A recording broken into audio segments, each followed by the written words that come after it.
Bonjour à tous. Nous continuons la lecture du texte de Paul Evdokimov intitulé L'amour fou de Dieu et le mystère de son silence. Nous passons à la partie numéro 2 intitulée Les insuffisances de l'athéisme. L'athéisme avance un argument classique. La connaissance de Dieu présuppose le don de la foi et un athée ne l'a pas.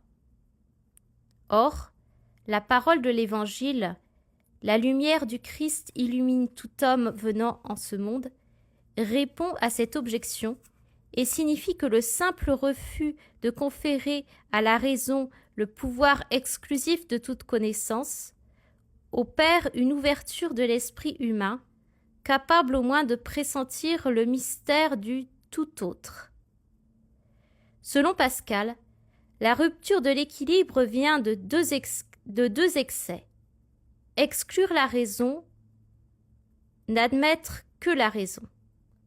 Et Chesterton, dans La sphère et la croix, note que le fou a tout perdu, sauf la raison.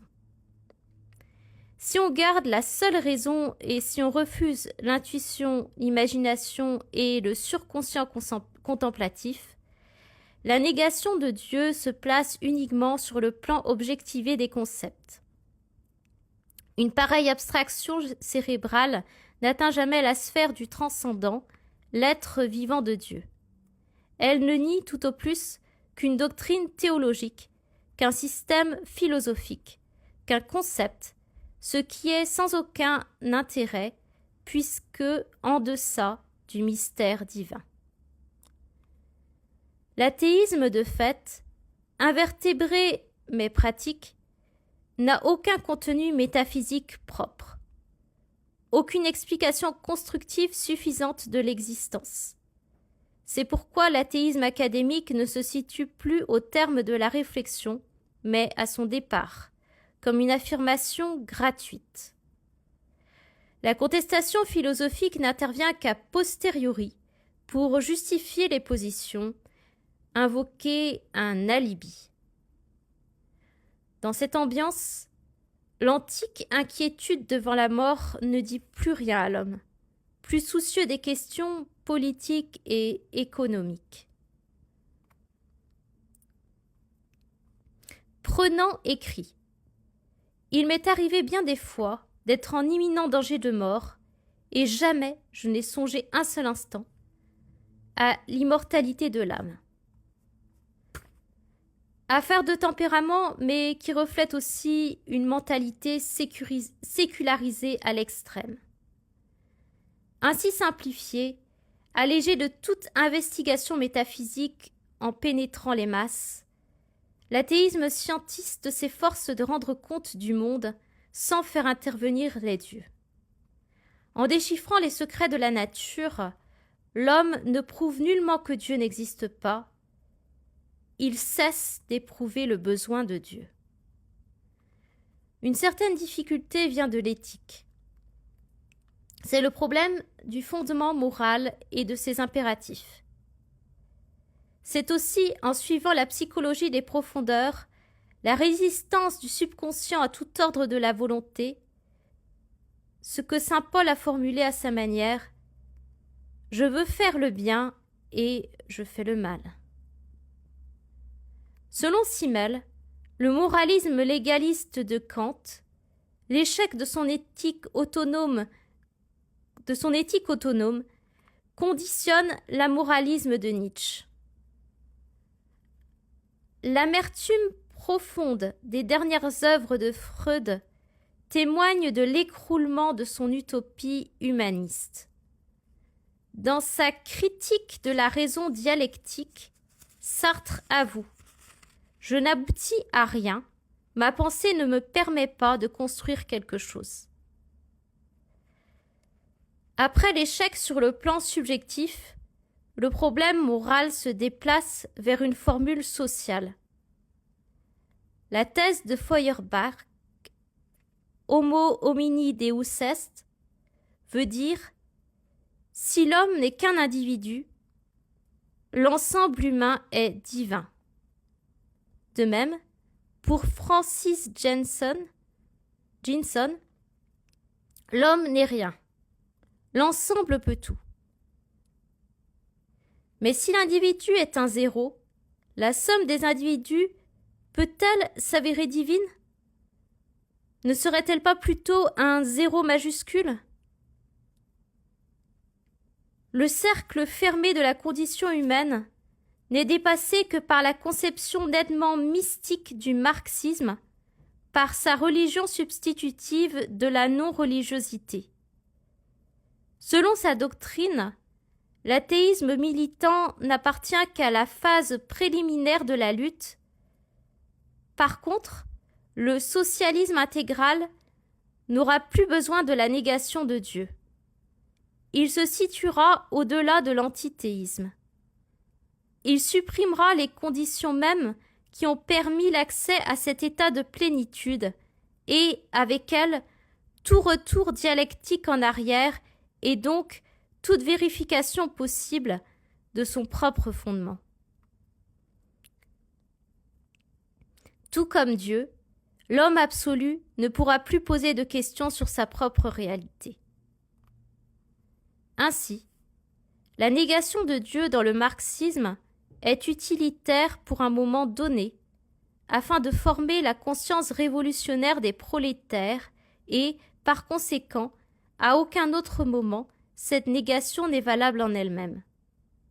La coupure entre le droit et le fait rend impossible d'en appeler l'un à l'autre, et ce manque flagrant de vraie dialectique prive la démonstration marxiste de tout pouvoir de conviction philosophique. Le marxisme résout le problème de Dieu sans l'avoir jamais correctement posé et le remplace par son credo. Je crois en la matière suffisante en elle-même, infinie, incréée et mue d'un mouvement éternel. Philosophiquement, la notion de l'automouvement est une des plus absurdes. Les doctrinaires, au comble de leur optimisme simpliste, ne veulent pas savoir combien l'athéisme est difficile, tragique, inconséquent. Peggy le dit. En vérité, il faut se faire violence pour ne pas croire. Seule la démythisation systématique de l'athéisme pourrait le rendre un peu moins sûr de l'existence de Dieu. La philosophie existentialiste paraît plus nostalgique qu'agressive. L'homme est un Dieu impuissant, dit Heidegger.